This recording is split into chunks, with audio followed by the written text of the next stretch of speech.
ओम श्री परमात्मने नमः। प्रिय मित्रों, सभी सनातन धर्म प्रेमियों को कीर्ति सुधा चैनल के माध्यम से स्वामी महेशानंद का सादर वंदे।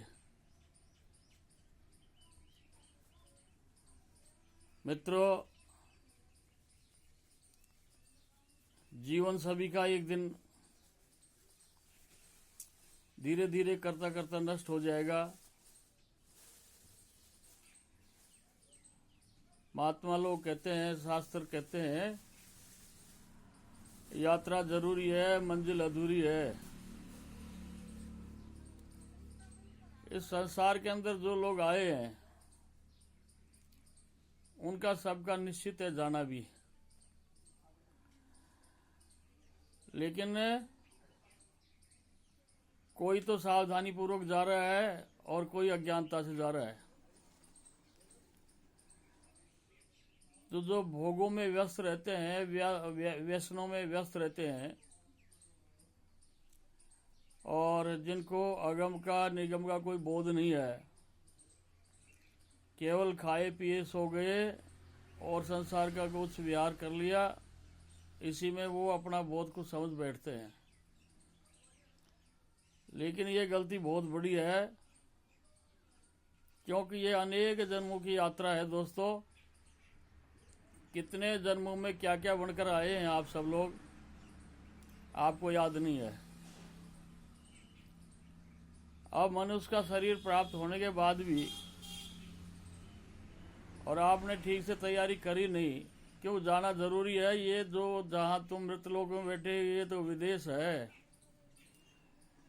और अपना जो देश है वो परम धाम परमेश्वर का है। तो उस तक की यात्रा के लिए बहुत सारी चीज़ें आवश्यक होती हैं। जैसे तुम कहीं अन्य यात्राओं में जाते हो तो बैग में बहुत सारा सामान लेकर चलते हो कई दिन का,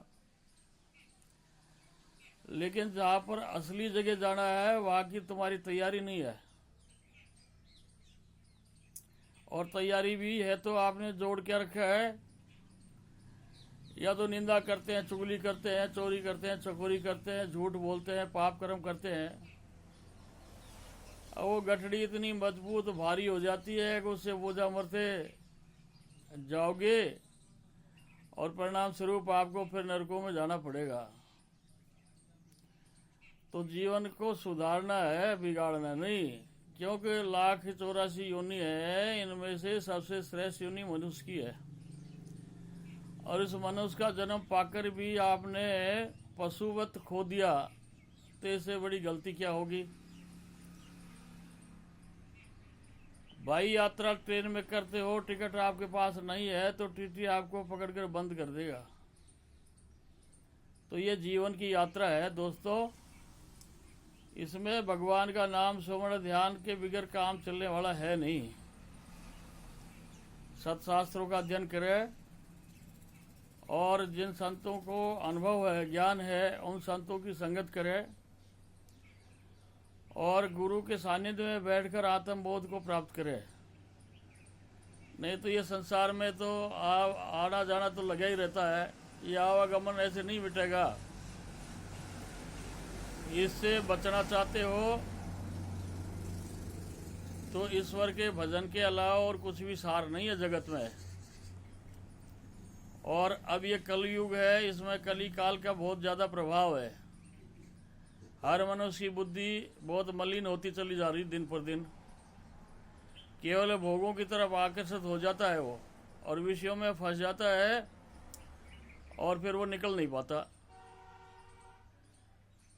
तो यदि सावधानी से शास्त्रों का अध्ययन कर लिया और ब्रह्मनिष्ठ गुरु की शरण में बैठकर आत्मबोध को प्राप्त कर लिया, तो तुम्हारा जीवन धन्य हो जाएगा, तुम्हारा कल्याण भी हो जाएगा। लेकिन ये जो वासनाएं हैं, कामनाएं हैं, तृष्णा कभी बूढ़ी नहीं होती है। एक से एक बढ़कर तृष्णा के सामने कोई न कोई विकार आते रहते हैं, ये पकड़ती रहती है। तो ये तृष्णा सदैव जवान रहती है। तो जीवन में बाधक बन जाते हैं। काम, क्रोध, मद, लोभ, मोह, ईर्ष्या, ये सारे के सारे नरक के दरवाजे हैं दोस्तों।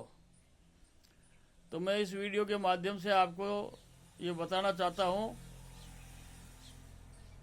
अगर जिस तरह से IAS IPS अपनी तैयारी में लगे थे, एक डॉक्टर बनने के लिए 5 साल खराब करता है, मेहनत करता है, फिर डॉक्टर बनता है।